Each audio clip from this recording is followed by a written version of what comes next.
This is Jessica Erlendson Van Remmen. I am Bob Erlendson's youngest child.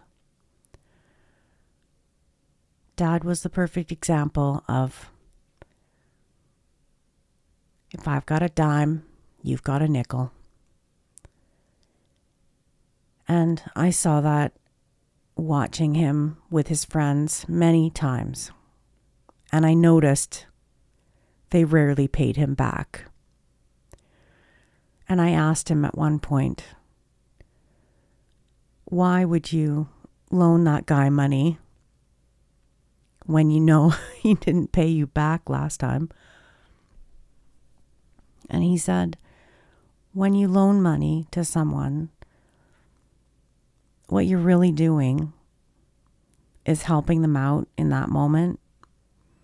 And if you do it from a place of giving, as in, even though they're saying, I would like to loan some money and I will pay you back, when you give that from a place of buy money, like, here you go, when they do pay you back, anything they pay you back, it's a gift. And that keeps people going sometimes. And I thought that he was a bit of a sucker. And I watched a few people take advantage of that generosity. And I protected him from it as he got older and cut a few people off. But that spark of generosity and that attitude of sharing his knowledge was also very evident growing up and watching him teaching people, anybody and everybody, music theory, and talking about his friends, Lenny Bro and Bob Day, and Gib Monks, and so many people that he lost as he got older.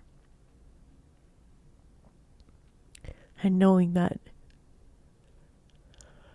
he loved all of those people and he gave in a way that was full of heart. My mother and father, they couldn't stay together, and one time when I was really mad at my mom about it because she wouldn't keep him, but she wouldn't let him go, which I thought was cruel. But she said, your daddy is a great daddy. And he's a great man. And he's the first person that I met who was genuinely good. At the time, I thought, well, let him go then. I'd maybe give him the chance to be happy. But thinking about it as I matured, I realized, man, she was already so troubled and been through so many things, and almost 30. That's a long time to wait to meet a really good person. And I forgave her for the way that she loved him. That was all-encompassing, and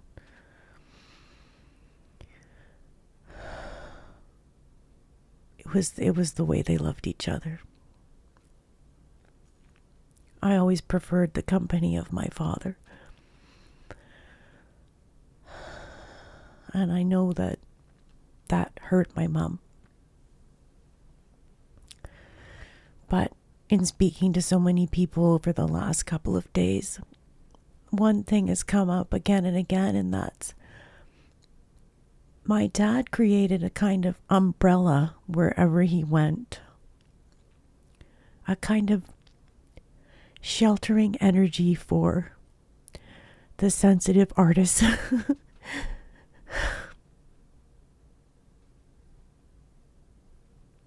My husband put it as Bob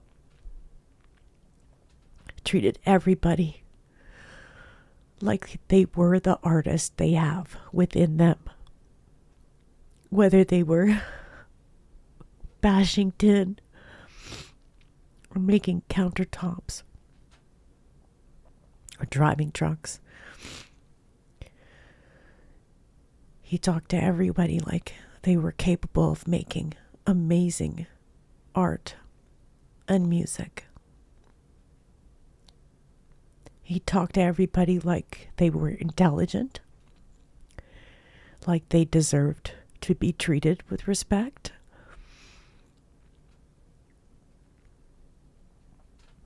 And he respected anyone who was brave enough to express themselves as an artist.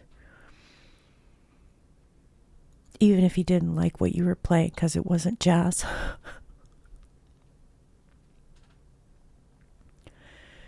There's so many memories. But one that stands out is when I first came to Calgary. I was young, maybe 12. It was the first time I came here by myself without my sibling. And we went to a recording studio. There's so many of those times in my childhood. But this time, there was this big, hulking, amazingly friendly, warm, loving cowboy named Dick Dameron. And he played country music. Dad didn't love country music. He told me once he would try and play it without using his thumb, so it was more challenging. But this big cowboy saw my dad, and his eyes lit up in affection and joy. They were so opposite in so many ways. But I could just see how much they loved and respected each other. And he played his piano solo, and the producer said it was too jazzy. He had to pull out some of those 7s and 9s. And they got a good track. And I always remembered Dick Dameron for that. He had a manager at that time who I think was also managing Dick Dameron.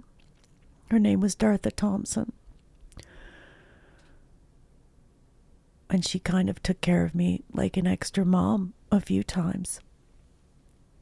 Because I was under my dad's umbrella, but I was lost without my mom. And she took us to a talent show because Bob could win the cash prize.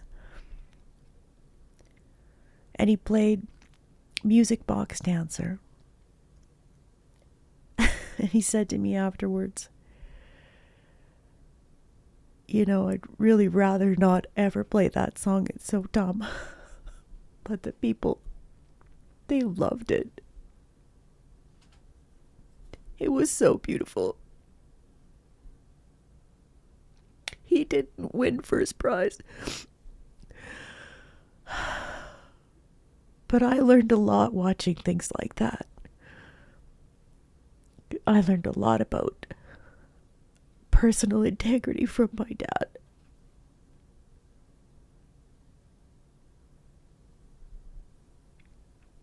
He said to me once, when you're a poor man, you have nothing. Your only currency is your word.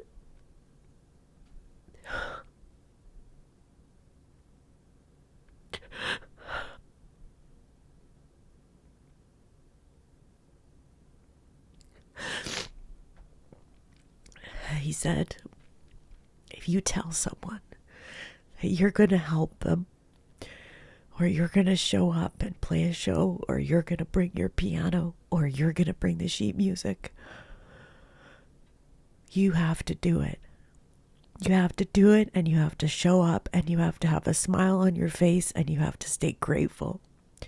And you have to let them know how grateful you are for that opportunity to show up. And I thought, wow, that's like, who does think like that? I don't think anybody else thinks like that. But I thought like that.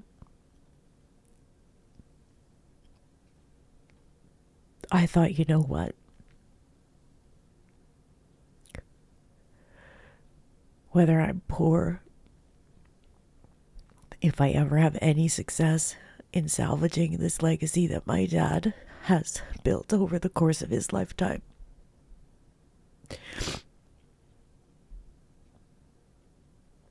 if I say I'm going to do it, I'm going to do my damnedest to get that done, whatever it is. And I'm going to be there for the people that I love. And I'm going to reach out my umbrella for artists and sensitive people. For the people that want to love and are tired of fighting. I'm going to shelter them as best I can, the way that my dad did, in a way that doesn't enable people to behave badly and treat people around them in a poor manner. Instead, in a way that shows people that there's always a choice. One time when I was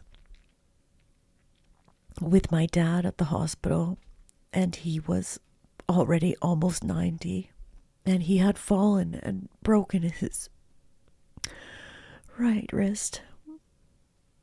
And I knew, this is a tragedy. This isn't an injury for an old man. This is probably what will do him in, because he'll stop playing. And we waited in that waiting room under a freezing cold air vent because we were marked as COVID patients when he said he was having trouble breathing, even though what he had was a broken wrist. He was at risk of going into shock because he was too cold, and he'd been left overnight with the broken wrist at his care home. And at one point I was so frustrated, I talked to a security agent because I refused to sit under the freezing cold vent with my elderly father. And she said, you can't, you have to sit over there. I don't make the rules. This is about everybody's safety, and there's nothing I can do. And I said to her, there's always something that we can do, even though there's nothing anyone can do. There's nothing anyone can do about a pandemic, and there's nothing anyone could do about someone who's broken their wrist. But you could surely do something.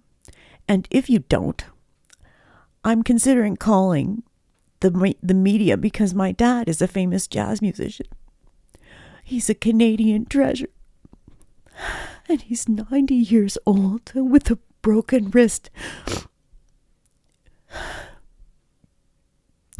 And the press will come because I know how to talk to the press. And this is a compelling story that perhaps is even elder abuse at this time.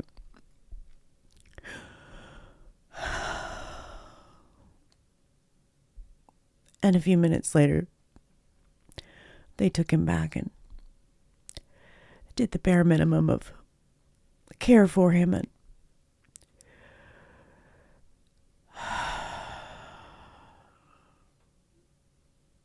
I was exhausted for probably a week after. And he stopped playing, and the dementia took over. And he lost himself slowly, a bit at a time. And I talked to him a lot about meeting in the field between right and wrong, between these ideas of right and wrong. There is a field of consciousness. I've come to see this now as a beautiful meadow where there are butterflies and flowers and peaceful spots to sit and rest. And I said, I'll meet you in the field. We can have a meditation experiment.